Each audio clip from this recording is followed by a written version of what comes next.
your consultant and coach on retirement. Imagine just for a moment the day you die, somebody plays a video of your retirement, whatever. I said my biggest regret was when I was 70.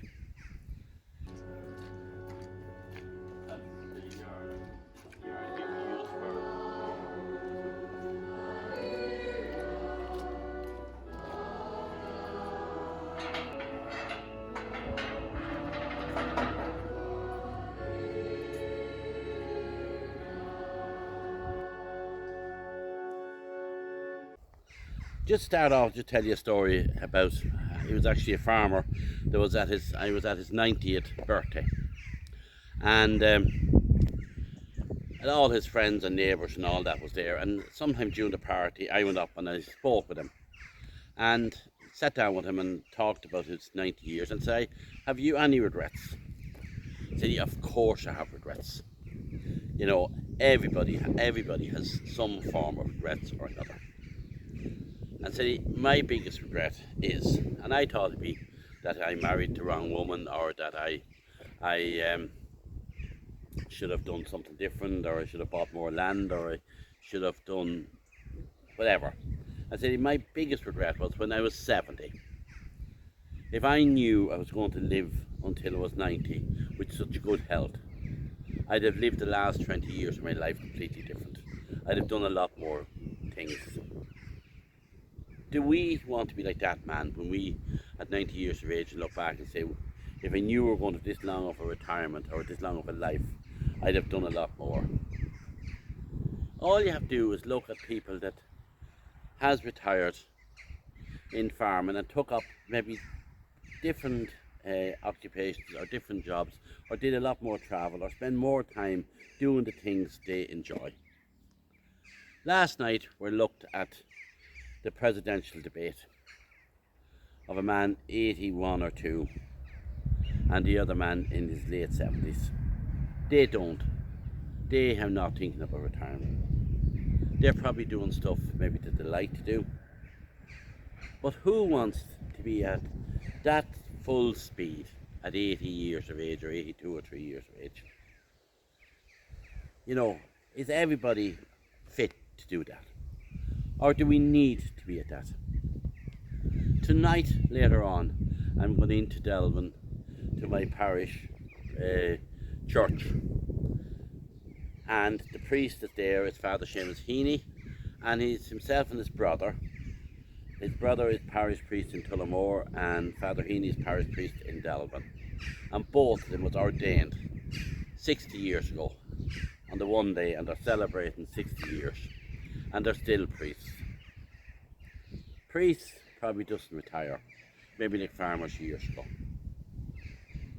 You know, I'm not saying that retirement is for everybody, or stay and work until you're 80, or like Donald Trump and these boys and Joe Biden until they're 81 or 2.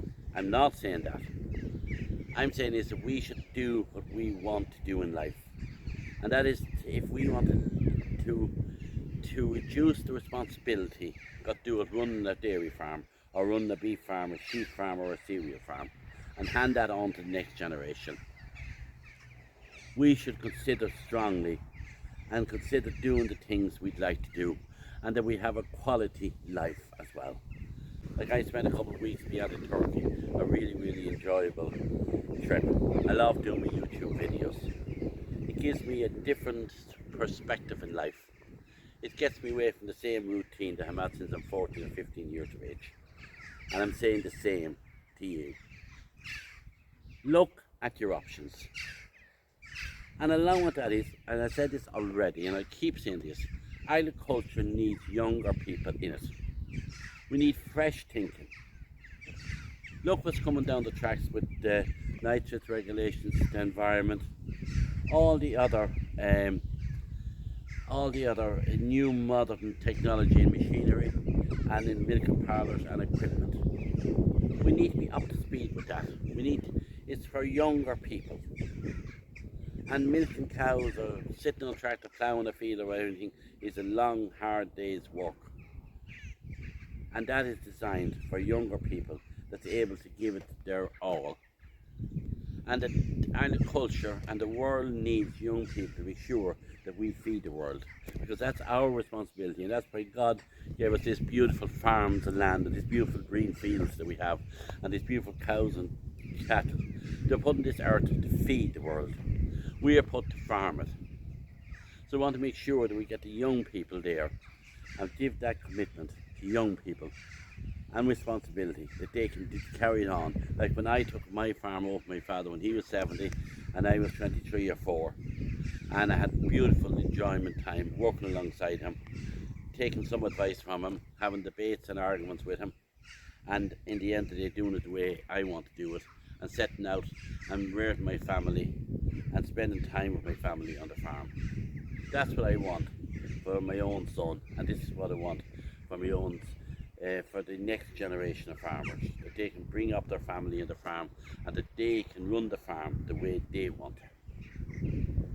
And that's what I'm saying, that we need to make that responsibility, to retire or semi-retire and hand the responsibility over to younger people, and that we can do other stuff to enjoy our retirement. Thank you.